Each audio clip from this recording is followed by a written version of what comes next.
할머니, 지금 뭐 하시는 겁니까? 이러다 다쳐요. 얼른 비키라고요. 멈춰요. 제발 멈춰요. 저 안에 제 딸이 있단 말입니다. 이렇게 내 딸을 깔아뭉갤 셈입니까? 할머니, 마지막 경고입니다. 우리도 어쩔 수 없어요. 법원 명령이라고요. 지혜야, 너라도 일어나. 제발. 안녕하세요, 여러분. 은빛 정담입니다. 오늘 들려드릴 이야기는 30년 전 잃어버린 딸과 재회한 어머니의 기구한 사연입니다. 운명처럼 재회한 딸과 어머니, 그리고 그들 모녀에게 닥친 위기의 이야기를 지금부터 시작하겠습니다. 혹시 구독과 좋아요는 누르셨나요? 여러분의 작은 관심이 저에게는 큰 힘이 되고 용기가 됩니다. 듣고 싶은 이야기나 사연을 댓글에 남겨주시면 재미있게 구성해서 들려드리겠습니다. 오늘도 제 이야기 들으시고 행복한 하루 되시길 바랍니다. 은빛 정담 꼭 기억해 주세요. 그럼 바로 이야기 시작하겠습니다. 저는 저 거대한 굴착기 앞에 앉아있는 사람을 향해 온 힘을 다해 외치고 있었습니다. 제발 멈춰 달라고요. 거친 쇠붙이 바로 그 앞에 제 딸이 맨몸으로 고요히 앉아 있었습니다. 30년 만에 다시 찾은 제 딸, 연호아 스님. 한때 지혜라는 이름으로 제 품에 안겨 세상의 전부였던 아이였습니다. 저는 지금 그 아이를 다시 잃을지도 모른다는 공포에 온몸이 마비되는 것 같았습니다. 심장이 터질 것 같은 고통 속에서도 저는 제 딸의 이름을 불렀습니다. 그때 제 목소리는 제가 잃어버렸던 그 30년의 세월을 모두 담아 토해내고 있었습니다. 어쩌다 이런 상황까지 오게 되었을까요? 제 지난 삶을 되돌아보자면 그 모든 고통과 기쁨, 그리고 이 아슬아슬한 재회의 순간까지 딸 지혜와 얽힌 인연의 끈은 참으로 질기고도 깊었습니다. 제가 겪은 세월의 구비구비마다 지혜의 그림자가 드리워져 있었죠. 그 이야기를 당신께 지금 들려드리고자 합니다. 제 삶이 산산조각 난 건 30년도 더 된 어느 날이었습니다. 그때 저는 30 초반이었습니다. 도시개발공사에서 신입티를 막 벗은 행정직 공무원으로 일하고 있었죠. 한창 직무에 몰두하며 제 자리를 잡아가던 때였습니다. 퇴근 후에는 5살 난 딸 지혜가 저의 세상 전부였습니다. 지혜는 제 삶의 유일한 빛이었고 작은 행복이었습니다. 맑은 눈빛으로 저를 올려다보던 제 딸의 모습이 지금도 눈에 선합니다. 그날은 장날이었습니다. 활기 넘치던 시골 5일장. 저는 지혜의 작은 손을 잡고 시장을 거닐었습니다. 왁자지껄한 인파 속에서도 지혜의 웃음소리가 귓가에 선명했습니다. 제 손바닥을 간지리던 지혜의 작고 보드라운 손 감촉이 지금도 느껴지는 듯합니다. 저는 잠시 채소를 고르느라 한눈을 팔았습니다. 흥정하는 아주머니들의 목소리, 노랗게 익은 참외 냄새. 잠시 모든 감각이 그곳으로 향했죠. 불과 딱 몇 초였습니다. 조금 떨어진 곳에서 엿장수가 넘어져 알록달록한 사탕들이 쏟아지는 소란이 벌어졌어요. 아이의 호기심 가득한 눈은 그곳으로 향했습니다. 지혜는 작은 몸으로 그쪽을 향해 달려갔습니다. 저는 뒤늦게 지혜야 하고 외쳤지만 제 목소리는 이미 늦었습니다. 제가 고개를 들었을 때는 이미 인파 속으로 사라진 뒤였습니다. 제 심장은 쿵 하고 바닥으로 떨어지는 것 같았습니다. 머리가 하얘졌고 숨조차 제대로 쉴 수 없었죠. 저는 미친 듯이 딸의 이름을 부르고 찾아 헤맸습니다. 핏발선 눈으로 미친 사람처럼 사람들 사이를 비집고 다녔습니다.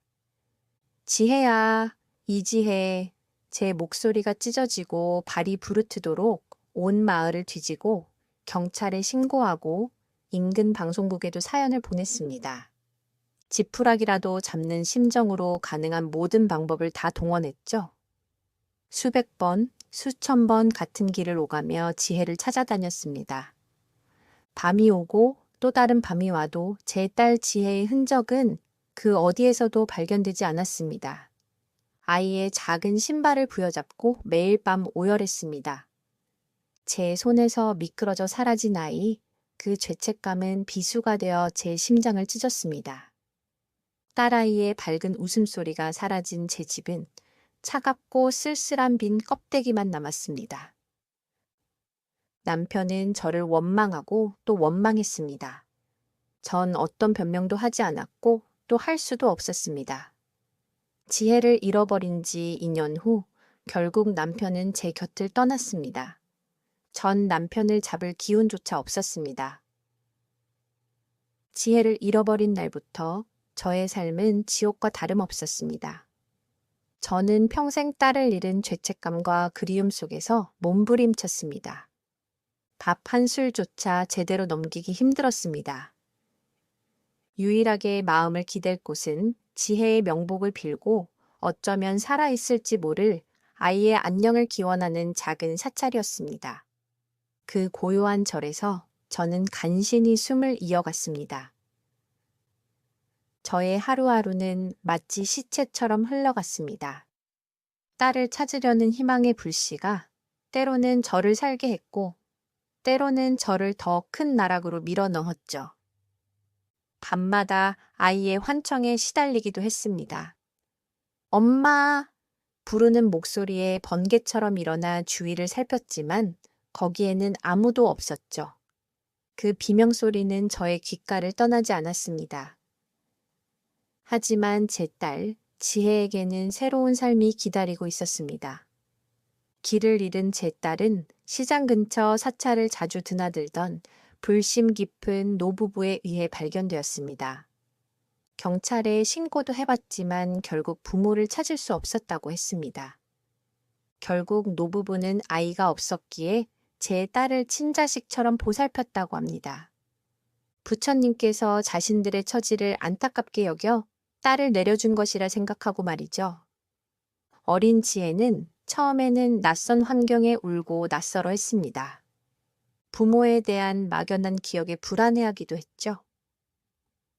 하지만 노부부의 따뜻한 손길과 넘치는 사랑은 지혜의 마음에 깊이 스며들었습니다.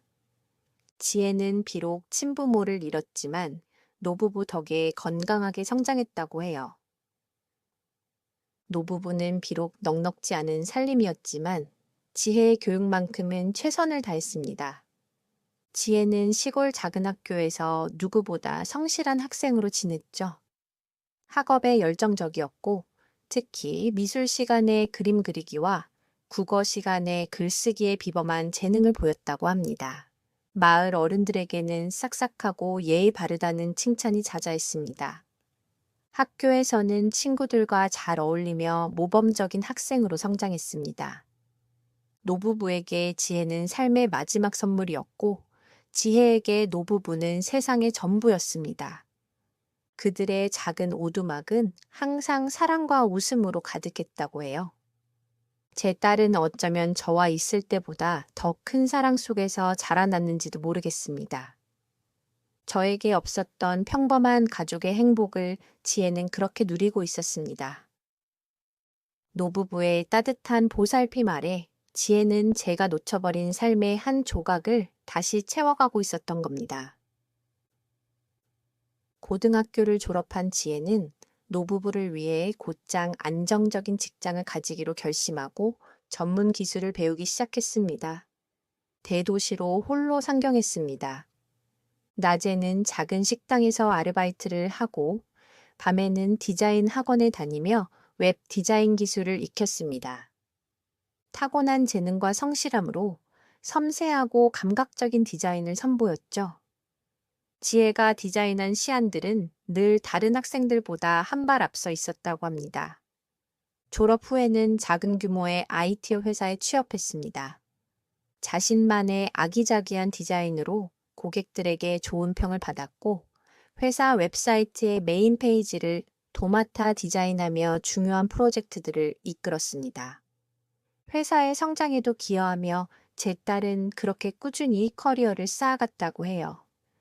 노부부는 홀로 도시에 나가 열심히 사는 지혜를 늘 자랑스러워 했습니다. 지혜 또한 주말마다 고향에 내려와 노부부와 시간을 보냈습니다. 노부부가 차려준 소박한 밥상 앞에서 도란도란 이야기를 나누며 평범하지만 따뜻한 행복을 만끽했습니다. 지혜는 이제 곧 노부부와 함께 살며 그들의 노년을 보필할 날을 꿈꾸고 있었습니다. 어쩌면 저에게는 연경 주어지지 않았을지도 모를 행복을 제 딸은 그렇게 가꾸어 가고 있었습니다. 마치 고난 없는 꽃길만을 걸을 것처럼 보였습니다. 하지만 제 딸 지혜의 행복은 오래가지 못했습니다. 제 딸이 20대 초반, 한창 사회생활을 시작하여 자리를 잡고 노부부에게 효도하겠다고 다짐했던 바로 그 시기였습니다. 자신을 길러준 노부부가 예기치 못한 불의의 사고로 갑자기 세상을 떠나고 말았습니다. 고속도로를 달리던 시외버스가 빗길에 미끄러져 전복되는 대형 사고였습니다. 뉴스에서 그 소식을 접한 지혜는 마치 세상이 무너지는 듯한 충격에 휩싸였습니다. 병원 연간실 복도에 주저앉아 통곡하는 딸의 심정을 저는 감히 상상조차 할 수 없었습니다. 2번이나 지혜는 가족을 잃는 아픔과 마주하게 된 겁니다. 친부모에게 버려졌다는 어린 시절의 막연한 트라우마, 그리고 자신을 사랑했던 2번째 부모마저 비극적으로 잃은 절망감은 제 딸을 극심한 고통 속으로 몰아넣었습니다. 기댈 곳 하나 없는 세상에 홀로 남겨진 지혜는 삶의 모든 의미를 잃고 방황했습니다. 딸의 일상은 송두리째 무너졌습니다.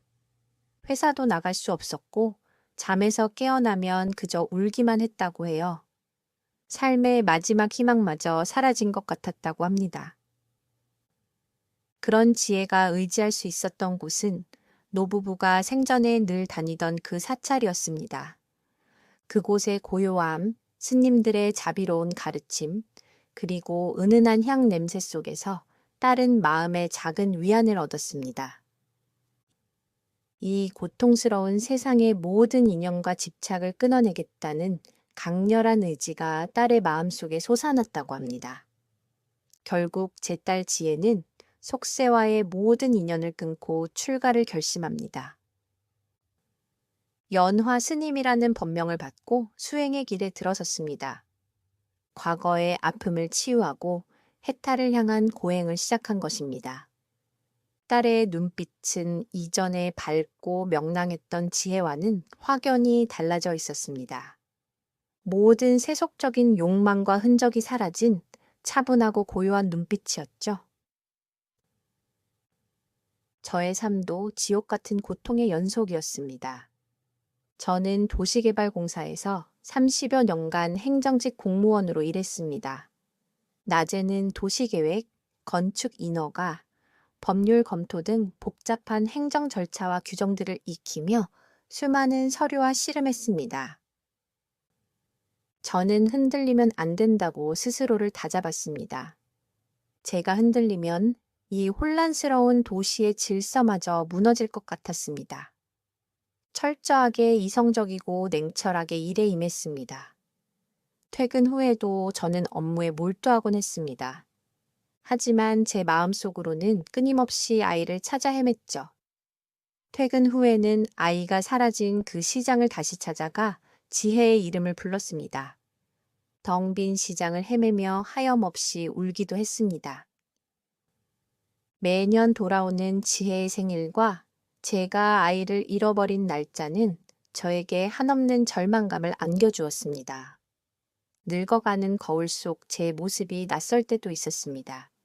하루하루 저의 젊음은 사라지고 주름이 늘어갔습니다. 하지만 지혜를 찾겠다는 마음만은 변치 않았습니다. 저의 유일한 안식처는 사찰이었습니다. 절에 가면 제 마음의 고통이 잠시나마 진정되었습니다. 법당의 목탁 소리, 스님들의 연불 소리에 귀를 기울이며 불안한 마음을 다스렸습니다. 언젠가 인연이 닿으면 다시 만날 수 있을 것이라는 막연한 희망이 저에게는 살아갈 힘이 되어 주었습니다. 절은 저에게 딸과의 영적인 연결고리이자 살아갈 힘을 주는 유일한 안식처였습니다. 도시개발 행정의 최전선에서 치열하게 일하면서도 저는 가슴 한편에 꺼지지 않는 희망의 불씨를 품고 있었습니다. 그 희망이 저를 30년 넘게 살게 했습니다. 그러던 어느 날이었습니다. 저는 여느 때처럼 매일 다니던 절에서 늘 친절하고 지혜로운 연화 스님을 마주했죠. 이상하게도 처음부터 여느 스님과는 다르게 연화 스님에게 묘한 끌림을 느꼈습니다. 왠지 모를 익숙함과 편안함이 제 마음을 사로잡았습니다. 스님의 목소리, 걸음걸이 하나하나에서 낯설지 않은 감정이 샘솟았죠. 그리고 어느 날 어린 지혜가 자주 흥얼거리던 짧은 멜로디를 연화 스님이 무심코 읊조리는 순간 제 심장이 쿵 하고 떨어지는 것 같았습니다. 그 멜로디는 제가 지혜에게 불러주던 자장가였거든요. 잊을 수 없는 제 기억 속 자장가였죠. 저는 그 소리에 잠시 제 자신을 잊었습니다. 그리고 어느 날 연화 스님이 땀을 닦기 위해 무심코 걷어 올린 소매 아래로 불규칙한 지그재그 모양의 희미한 흉터를 발견했습니다. 그때 제 머릿속을 스치는 영상. 3살쯤 마당에서 놀다 넘어지면서 유리 파편에 긁혀 생긴 제 딸 지혜의 손목에 있던 바로 그 흉터였습니다. 엄마인 저만 아는 흉터였죠. 그 모양은 마치 작게 그려진 번개 모양 같기도 했습니다. 저는 제 눈을 의심했습니다. 제 가슴이 격렬하게 요동쳤습니다. 믿을 수 없었지만 이 흉터가 저의 희망이자 오랜 염원의 실마리였습니다. 떨리는 손으로 저는 어릴 적 지혜의 사진 한 장을 가슴에 품고 연화 스님을 다시 찾았습니다. 스님께 사진을 조심스럽게 내밀며 제 사연을 털어놓았습니다. 스님, 혹시 지혜라는 이름을 아십니까? 이게 제 딸, 지혜의 어릴 적 사진인데 스님의 손목에 있는 이 번개 모양 흉터가 제 딸과 똑같습니다. 제 목소리는 한없이 떨렸지만 제 눈빛은 간절했습니다. 모든 희망을 담은 눈빛이었죠. 사진 속 어린 연화 스님의 모습과 제 딸의 흉터. 제가 들려주는 어릴 적 이야기, 지혜가 가장 좋아했던 노래, 애칭. 이런 파편들이 연화 스님의 내면에 봉인되어 있던 기억을 터뜨렸습니다. 연화 스님의 얼굴에서는 한없이 고요하던 평정심이 무너져 내리는 것이 보였습니다. 2번이나 잃었던 가족, 그리고 늘 가슴 한켠에 자리했던 친부모에 대한 그리움이 교차하며 연화 스님은 비구니로서의 평온함을 잃고 깊은 혼란에 빠졌습니다. 잠시 정적이 흐른 뒤 연화 스님은 떨리는 목소리로 나직하게 저를 불렀습니다. 엄마? 정말 지혜니? 정말 지혜가 맞는 거니? 내 아가? 아이고, 내 딸 지혜야. 내가 눈앞에 두고도 널 몰랐구나. 내 아가 30년 만이었습니다. 그렇게 애타으며 그리워했던 제 딸 지혜를 생각지도 못하게 마주하게 된 것입니다. 저희 모녀는 서로를 끌어안고 한참을 울었습니다. 그제서야 딸아이의 얼굴이 하나하나 다시 눈에 들어오기 시작했습니다. 전에는 보이지 않던 아빠를 닮은 눈매, 저를 꼭 빼닮은 입술, 그리고 비구니가 되어 밀어버린 푸르스름한 동그란 머리를 보며 저는 억장이 무너졌습니다. 지난 세월의 고통이 스님의 머리에 새겨진 것만 같았죠. 미안해, 지혜야. 아가, 엄마가 미안해. 엄마가 미안해. 아니에요, 엄마. 저 괜찮아요. 미안해요. 엄마를 바로 알아보지 못해서, 기억하지 못해서, 엄마를 찾지 못해서. 우리는 그렇게 서로의 얼굴을 만지고 또 만졌습니다. 잃어버린 30년의 세월, 그 깊이를 채우려는 듯 말입니다. 저와 딸이 흘린 그 눈물은 그간의 모든 슬픔과 그리움, 그리고 용서와 이해를 담고 있었습니다. 그렇게 잊었던 인연의 끈은 다시 이어졌습니다. 오랜 겨울 끝에 찾아온 봄처럼 저희의 마음에도 온기가 돌았습니다. 저와 연화 스님은 서로를 존중하며 평화로운 나날을 보냈습니다. 저는 절의 가장 든든한 신도이자 봉사자가 되었습니다. 새벽 일찍 절에 나와 공양간을 돕고 텃밭을 가꾸고 자잘한 절 살림의 작은 부분들을 제가 맡아 해나갔죠. 제 몸은 힘들었지만 제 마음은 더없이 평화로웠습니다. 연화 스님은 저의 사랑 속에서 더욱 수행에 정진했습니다. 때때로 차담을 나누며 깊은 대화를 이어갔습니다. 어머니, 제가 속세의 인연을 끊었다 생각했는데 어머니를 다시 만나니 제 불심이 더 깊어지는 것 같습니다. 이제 어머니의 사랑이 저의 가장 큰 가르침입니다. 제 딸 지혜, 아니, 이제는 연화 스님이라 불러야겠지요. 연화 스님의 이런 고백은 저에게 큰 감동을 주었습니다. 스님은 저에게 정신적인 평안을 주었고, 저는 스님에게 흔들림 없는 버팀목이 되어 주었습니다. 모녀의 인연은 이제 영적인 성장을 돕는 스승과 제자의 인연으로까지 확대되고 있었습니다. 하지만 그 평화는 그리 오래가지 못했습니다. 저희가 머무는 사찰 주변에 재개발 바람이 불기 시작한 겁니다. 도시 곳곳에 나붙는 플래카드, 건설사의 대규모 홍보 전단지들이 여기저기 눈에 띄었습니다. 뉴스에서는 재개발 소식이 연일 보도되었습니다. 대형 건설사가 추진하는 친환경 에코 리조트형 복합 상업시설 개발 계획이었습니다. 저희 절이 위치한 곳은 도심과 가까우면서도 숲이 우거진 개발하기에 더할 나위 없는 명당이었습니다. 재개발 세력은 그 명당에 절이 걸림돌이라고 생각했습니다. 그들의 계획은 우리 절 주변뿐 아니라 절의 부지까지 포함하고 있었습니다. 마치 암세포처럼 저희의 삶을 조금씩 잠식해 들어오는 듯 했습니다. 결국 저를 향한 온갖 협박과 압박이 시작되었습니다. 처음에는 낯선 사람들이 절 주변을 어슬렁거리고 사진을 찍는 것이었습니다. 이내 새벽부터 시작되는 공사장 소음은 연불 소리를 덮어버렸고 지축을 흔드는 진동은 법당까지 전달되었습니다. 절 입구에는 출처를 알 수 없는 쓰레기들이 버려졌고 방해하지 않으면 편해질 것이라는 식의 익명 쪽지가 발견되기도 했습니다. 불법적인 시위대가 절 입구를 막아서고 술판을 벌이며 소란을 피우기도 했죠.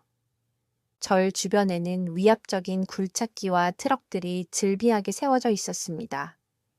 평화로웠던 사찰에 불길한 먹구름이 들이우기 시작했습니다. 신도들은 불안해하며 하나둘 발길을 끊었고 절은 점점 고립되어 갔습니다. 조용하던 도량은 공포와 불안에 휩싸였습니다. 비가 오는 날이면 처마 밑으로 스며드는 빗물처럼 불안감이 저희를 뒤덮었습니다. 연화 스님은 엄마인 저와 다시 인연을 이어준 이 사찰을 지키는 것이 자신의 사명이라고 했습니다. 단순한 건물이 아니라 수많은 중생의 정신적 안식처이자 역사의 산실인 이곳을 지키기 위해 비구니로서 할 수 있는 모든 것을 다하겠다고 결심했습니다. 스님은 불안해하는 남아있는 스님들과 소수의 신도들을 모아 평화적인 시위와 법회로 정신적 중심을 잡았습니다. 저들은 절의 물리적인 공간을 빼앗으려 하지만 우리의 마음속 불심은 결코 빼앗을 수 없습니다. 고요히 기도하며 평화를 위한 노력을 멈추지 않을 것입니다. 연화 스님의 차분한 음성은 신도들에게 큰 위로와 용기를 주었습니다. 그들의 손에는 사찰 보존, 평화를 지켜주세요 라는 플래카드가 들려 있었습니다. 연화 스님은 밤늦도록 좌선하며 흔들림 없는 모습을 보여주었습니다. 가끔은 새벽녘, 차가운 법당 바닥에 홀로 앉아 지친 기색을 감추지 못하는 스님의 모습이 제 눈에 들어오기도 했죠. 저는 말없이 스님 곁을 지키며 온몸으로 응원할 수밖에 없었습니다. 저 역시 잃어버린 딸을 되찾고 얻은 이 소중한 평화를 빼앗길 수 없다는 강한 의지로 나섰습니다. 도시개발공사 행정직 공무원으로 30년간 쌓은 저의 전문성과 경험을 총동원했습니다. 사무실에 수많은 법률 서류와 도시계획도를 펼쳐놓고 제 퇴직금을 모두 털어 유능한 변호사를 선임했습니다. 재개발 관련 복잡한 법규와 인허가 절차를 꿰뚫어 보았습니다. 건설사의 비즈니스 모델과 지역 개발 계획을 분석하며 철거 시도의 법률적 맹점과 건설사의 편법을 찾아내기 시작했습니다. 이 과정에서 저는 과거 공무원 시절의 기억을 되살려 관련 규정집을 다시 찾아보고 심지어 당시 담당했던 프로젝트들의 기록까지 검토했습니다. 오래된 제 인맥들을 총동원하여 작은 실마리라도 얻고자 했습니다. 퇴직한 선배 공무원들에게 자문을 구하고 현직 후배들을 통해 비공식적으로 건설사의 인허가 진행 상황, 법적 서류의 유효성 등에 대한 정보를 탐색했습니다. 달고 다른 제 인맥들을 총동원하여 작은 실마리라도 얻고자 했습니다. 지역 언론과 시민단체, 뜻있는 변호사들과 연대하여 여론을 형성하고 법률 자문을 구했습니다. 단순히 반대하는 것을 넘어 절의 역사적 문화적 가치를 활용한 문화재 보존지구 추진, 사찰 문화 프로그램 개발을 통한 지역 경제 활성화 등 현실적인 상생 방안을 제시하며 건설사의 논리를 무력화하려 했습니다. 저는 밤낮을 가리지 않고 노트북과 서류를 붙들고 씨름했습니다. 식사는 인스턴트 식품으로 대충 때우고 잠은 책상에 엎드려 쪽잠을 잤습니다. 제 눈은 핏발이 서서 늘 벌겋게 충혈되어 있었습니다. 나이 들고 지친 몸이었지만 저는 여기서 물러설 수 없었습니다. 딸과 이 저를 지키기 위해 제가 가진 모든 것을 쏟아부었습니다. 밤이 깊어갈수록 커피잔은 늘어만 갔습니다. 하지만 건설사와 재개발 세력의 압박은 더욱 거세졌습니다. 새벽 3시 절 주변에 위압적인 철제 울타리가 세워져 신도들의 출입을 노골적으로 방해했습니다. 절로 향하는 모든 길목이 차단되었죠. 불법적으로 설치된 폐기물 더미는 절 입구를 완전히 가로막았고 한밤중에는 절 내부로 오물을 투척하는 일까지 벌어졌습니다. 심지어 문화재에 가까운 오래된 석탑에는 정체불명의 붉은 페인트가 칠해지는 등 물리적인 훼손 시도까지 나타났습니다. 사찰은 점점 폐허처럼 변해갔습니다. 마치 중세시대의 공성전을 연상케 할 정도로 비열한 방법들이 동원되었습니다. 조용하던 사찰의 일상이 완전히 파괴되고 남아있던 소수의 신도들마저 불안감의 발길을 끊으며 절은 점점 고립되어 갔습니다. 연화 스님은 비구니로서의 수행에 큰 방해를 받으며 극심한 고통에 빠졌습니다. 어머니, 제가 이 모든 것을 감당해야 하는 저의 업이 아닐까요? 저는 절조차 지키지 못하는 무능한 스님입니다. 연화 스님은 제 앞에서 자책하며 슬픔을 토로했습니다. 저는 딸의 어깨를 조용히 다독여 주었습니다. 아니야, 연화야, 네 잘못이 아니야. 탐욕에 눈먼 사람들이 저지르는 죄악일 뿐이야. 우리는 우리가 할 수 있는 일을 할 뿐이야. 스님은 밤늦도록 차가운 법당 바닥에 앉아 끊임없이 기도를 드렸습니다. 하지만 딸은 흔들리지 않는 믿음으로 스님들과 남아있는 신도들을 독려하며 정신적인 지주 역할을 해냈습니다. 저 또한 극한의 피로와 스트레스로 지쳐갔습니다. 며칠 밤을 새워 눈은 벌겋게 충혈되었고 툭 치면 쓰러질 것만 같았습니다. 거울 속 제 얼굴은 초췌하기 그지없었죠. 저는 건설사의 움직임과 언론 보도에서 이질적인 부분을 발견했습니다. 수십 년간 도시개발 관련 서류를 들여다보며 쌓아온 경험은 결코 헛된 시간이 아니었던 거죠. 작은 이상 징후가 곧 비리로 이어지는 수많은 사례를 보아왔습니다. 과거 공직 경험으로 쌓은 통찰력이 빛을 발했습니다. 30년간 도시개발 관련 서류를 들여다보며 수없이 보아온 수법들이 있었습니다. 건설사가 용적률 부풀리기, 환경 영향평가 조작, 문화재 보호구역 축소 등 다수의 편법과 불법 행위를 저질렀을 가능성을 포착했습니다. 저의 경험은 이 대규모 개발 뒤에 분명히 불법적인 그림자가 드리워져 있다고 명확하게 가리키고 있었습니다. 저는 제가 가진 모든 전문 지식을 총동원했습니다. 도시개발 관련 인허가 서류들을 꼼꼼히 재검토하며 건설사가 절 주변의 부지를 불법적으로 편입하려던 은밀한 계획까지 알아낼 수 있었습니다. 이 계획은 교묘하게 허위 자료와 위조된 도면으로 은폐되어 있었죠. 제 오랜 동료였던 공무원에게 조심스럽게 전화를 걸어 미공개 정보를 묻기도 했습니다. 제 전화에 동료는 망설였습니다. 미선아, 이건 너무 위험해. 우리 명퇴한 몸으로 너무 깊이 들어가는 거 아니야? 시의원, 구청건설과 과장, 심지어 경찰서장까지 모두 한통속이라던데. 저는 그저 침묵했습니다. 이 싸움은 단순히 저를 지키는 것을 넘어 공정함과 정의를 지키는 것이라 믿었기 때문입니다. 하지만 가장 중요한 건 제가 30년 만에 다시 찾은 딸과 그 딸이 삶의 터전으로 삼은 이 평화로운 저를 지켜야 한다는 강렬한 모성이었습니다. 저는 물러설 수 없었습니다. 건설사 측은 저의 움직임을 감지하고 은폐하기 위해 노골적으로 거액의 합의금과 회유를 시도했습니다. 정장을 말끔하게 차려입은 건설사 전무와 그의 비서가 저의 작은 사무실에 찾아왔습니다. 그들의 표정은 냉소적이었고 시선에는 조롱이 담겨 있었습니다. 그들은 거만하고 비열한 태도로 돈 봉투를 제 앞에 내밀며 말했습니다. 여사님, 굳이 이렇게 피곤하게 싸우지 마십시오. 과거 동료들을 통해 여사님의 가족사를 잘 알고 있습니다. 30년 전에 잃어버린 딸, 그것도 스님이 되셨다는 따님. 이 드라마 같은 사연이 세상에 어떻게 알려지느냐에 따라 절과 따님의 평온한 수행은 더 이상 없을 겁니다. 저희는 이 스토리를 더욱 흥미롭게 만들 재주가 있거든요. 이런 복잡한 스캔들이 불거지면 절은 더 이상 신성한 곳으로 남기 어려울 겁니다. 저도 그렇게까지 하고 싶지는 않습니다. 조용히 덮으시고 주지스님과 따님을 잘 설득해 주세요. 그들의 시선은 제 뒤에 놓인 연화 스님의 사진 액자에 꽂혔습니다. 노골적인 협박과 비열한 조롱이었습니다.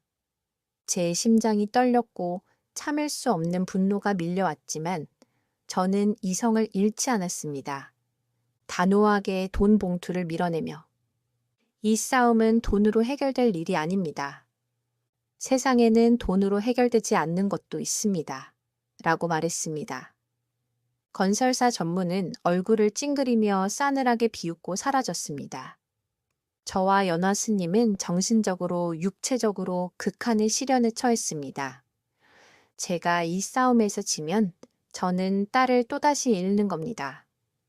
이 싸움은 제가 걸어온 세월과 인연을 지키는 싸움이었습니다. 저는 마지막까지 포기할 수 없었습니다. 결국 건설사는 법원에서 철거 가처분 신청을 받아냈습니다. 그들은 모든 법적 절차를 마쳤다고 주장하며 강제 철거를 단행하겠다고 통보했습니다. 새벽 5시 중장비를 동원하여 절 입구를 봉쇄하고 강제 철거를 시도했습니다. 이른 아침 절은 아비규환으로 변했습니다. 거대한 굴착기들이 굉음을 내며 몰려왔습니다. 사찰은 폐허가 될 위기에 처했고 남아있던 신도들은 눈물을 흘리며 중장비 앞에 막아섰지만 역부족이었습니다. 그날 연화 스님은 홀로 불상 앞에서 무릎을 꿇고 눈물로 기도를 올렸습니다. 딸의 어깨는 미세하게 떨리고 있었지만 이내 눈물을 닦고 결연한 표정으로 자리에서 일어났습니다. 그리고 낮은 목소리로 이 절은 단순히 건물이 아니라 수천 년의 역사와 중생들의 염원이 깃든 곳입니다. 제 몸이 부서지는 한이 있어도 이곳을 지키겠습니다. 라고 외치며 망설임 없이 절 문 앞에 정좌했습니다. 흙먼지를 일으키며 다가오는 중장비, 바로 그 앞에 말입니다. 다른 스님들과 신도들도 딸의 뒤를 따랐습니다. 그들은 서로 손을 맞잡고 인간띠를 만들었습니다. 저는 숨도 쉴 수 없는 공포 속에서 그 모습을 지켜봐야 했습니다. 심장이 찢어지는 것 같은 고통에 제 다리는 후들거렸고 눈에서는 뜨거운 눈물이 쉴 새 없이 흘러내렸습니다. 바로 그때였습니다. 저는 그동안 확보한 건설사의 불법 행위, 증거 자료를 모든 언론에 제보했었습니다. 미리 약속된 대로 시민단체와 인권 변호사들이 합세하여 사찰 앞에서 불법 철거 규탄 및 문화재 보존 긴급 기자회견을 열었습니다. 법원에는 철거 명령 효력 정지 가처분 소송을 제기했죠. 저는 수많은 기자들의 카메라 플래시 세례를 받으며 마이크를 잡았습니다. 목소리가 떨릴 법도 했지만 저는 침착하게 건설사의 부당함을 고발했습니다. 저는 도시개발 행정 전문가로서 저를 보존해야 할 명확한 법률적, 역사적 근거를 제시했습니다. 이 재개발 계획은 용적률 부풀리기, 환경 영향평가 조작, 문화재 보호구역 축소 등 다수의 불법 행위가 동반된 것입니다. 시의원, 구청 건설과장, 심지어 경찰까지 개입된 명백한 권력형 비리입니다. 사찰이 가진 역사적 가치와 이 땅의 평화로운 가치를 무시하는 폭거입니다. 제 말 한마디 한마디는 단순한 감정적 호소를 넘어 이성적이고 법률적인 설득력을 가지며 여론을 뒤흔들었죠.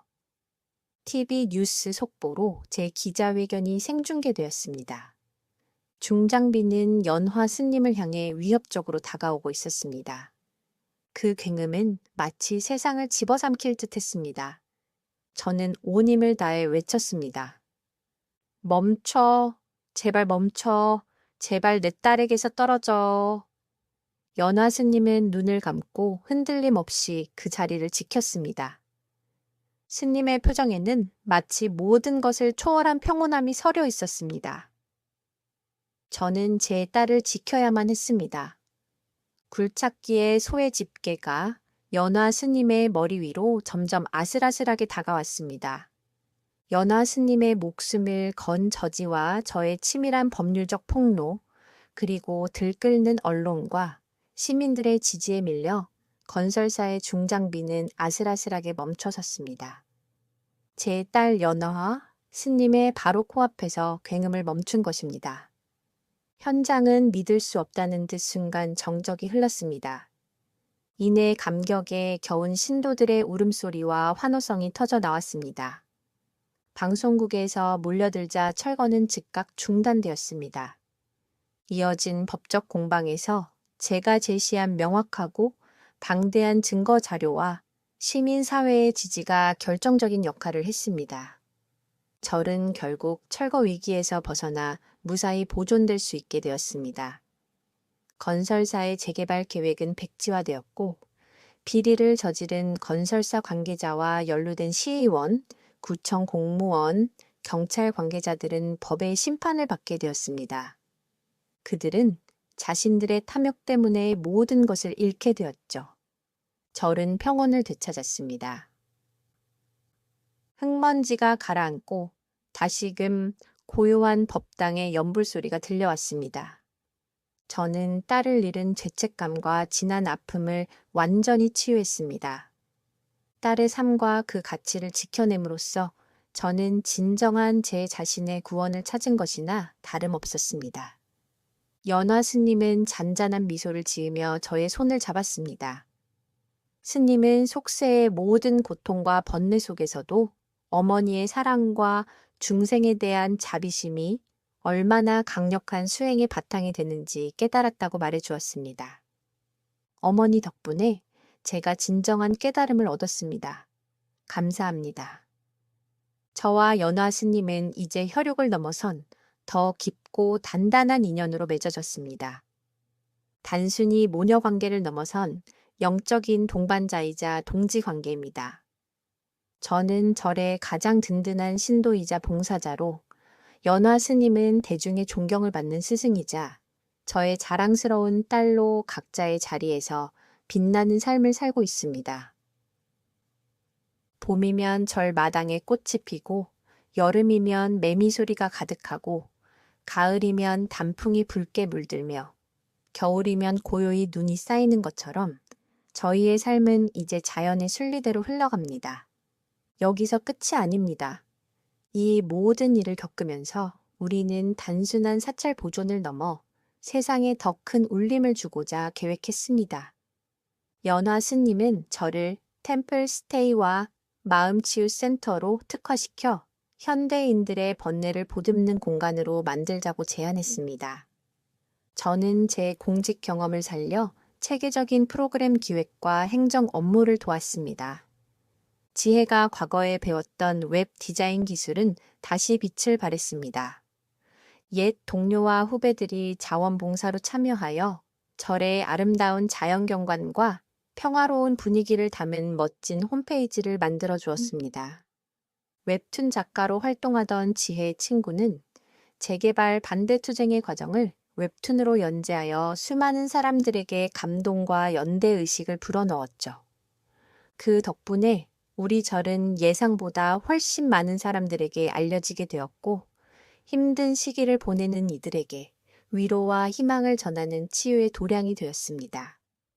저는 이제 절에 오는 방문객들을 안내하며 저의 이야기를 들려주곤 합니다.